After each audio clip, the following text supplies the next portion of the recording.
भङ्गरहितं जडं विमलं सदा आनन्दतीर्थमतुलं भजे तापत्रयापहं मिथ्या सिद्धान्तदुर्धान्तविध्वंसनविचक्षणः जयतीर्थाख्यतरुणैर्भासदाम्नो ऋगम्बरे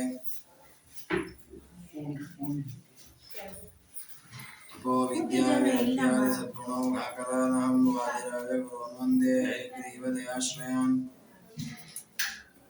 आसेतो रातुषारात्रेः योदिशो निधवान्मोह सत्यध्यानगुरुः पातु यतीन्द्रैरविपूजितः ब्रह्मचर्य हरिप्रीति सविद्यावादशालिनः इष्टदान् कष्टहर्तॄन्नः विद्यामान्यान्मुनीन्नमः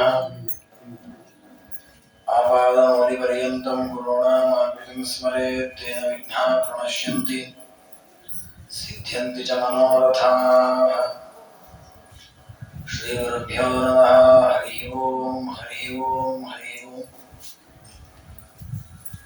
श्रीवेदान्तमहाचलं हि परितः संयोज्य सूत्राहिपं सद्वादागमपोषितात्महृदयं तत्पूर्वपक्षासुरैः सिद्धान्तोक्तिसुरेश्वरैश्च मतितो यकृष्णदुग्धाम्बुधिः स्वीयानामृतं प्रयच्छति समां पायात् गुणोद्यन्मणिः ಶ್ರೀಮದ್ವಾದಿರಾಜ ಸಾರ್ವಭೌಮರು ರುಕ್ಮಿಣೀಶ ವಿಜಯ ಕಾವ್ಯದಲ್ಲಿ ಪರಮಾತ್ಮನ ಅದ್ಭುತವಾದ ಬಾಲಲೀಲೆಗಳನ್ನು ಕೃಷ್ಣ ರೂಪದಿಂದ ವೃಂದಾವನದಲ್ಲಿ ತೋರಿಸಿರತಕ್ಕಂಥ ಅನೇಕ ಬಾಲಲೀಲೆಗಳನ್ನು ವರ್ಣನೆ ಮಾಡಿ ಆ ವೃಂದಾವನದ ವೈಭವವನ್ನು ಕೃಷ್ಣ ಪರಮಾತ್ಮ ಅನೇಕ ರೂಪಗಳಿಂದ ಅನೇಕ ಗೋಪಿಕಾಸ್ತ್ರೀಯರೊಟ್ಟಿಗೆ ವಿಹಾರವನ್ನು ಮಾಡಿದ್ದಾನೆ. ಅಂತಹ ವೃಂದಾವನ ತದ್ವೃಂದಾವನ ಮಾವಿರಸ್ತು ಸತತಂ ಚಿತ್ತೇ ಪ್ರಮತ್ತೇ ಮಮ, ನಮ್ಮ ಮನಸ್ಸಿನಲ್ಲಿ ಯಾವತ್ತೂ ಆ ವೃಂದಾವನ ನೆಲೆಸಲಿ, ಆ ವೃಂದಾವನದ ಚಿಂತನೆ ಆಗುವಂತಾಗಲಿ ಅಂತ ಭಾವಿಸ್ತಾರೆ.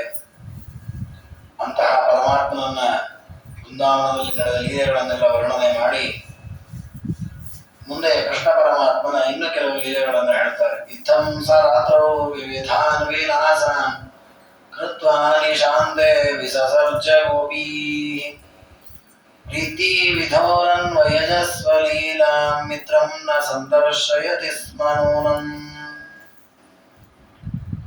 ಇತ್ತಂ ಸ ರಾತ್ರೌ ವಿವಿಧಾನ್ ವಿಲಾಸಾನ್, ಕೃಷ್ಣ ಪರಮಾತ್ಮ ರಾತ್ರಿ ಆ ಗೋಪಿಕಾಸ್ತ್ರೀಯರೊಟ್ಟಿಗೆ ಅನೇಕ ರಾಸಕ್ರೀಡೆಯ ಬೇರೆ ಬೇರೆ ವಿಲಾಸಗಳನ್ನೆಲ್ಲ ಪ್ರದರ್ಶನ ಮಾಡಿ ಅವರಿಗೆ ಆನಂದವನ್ನು ಕೊಟ್ಟಿದ್ದಾನೆ. ಅದಾದ ಮೇಲೆ ಪರಮಾತ್ಮ ಅವರನ್ನೆಲ್ಲ ಮನೆಗೆ ಕಳುಹಿಸಿ ತಾನು ತನ್ನ ಮನೆಗೆ ವಾಪಸ್ ಬಂದಿದ್ದಾನೆ.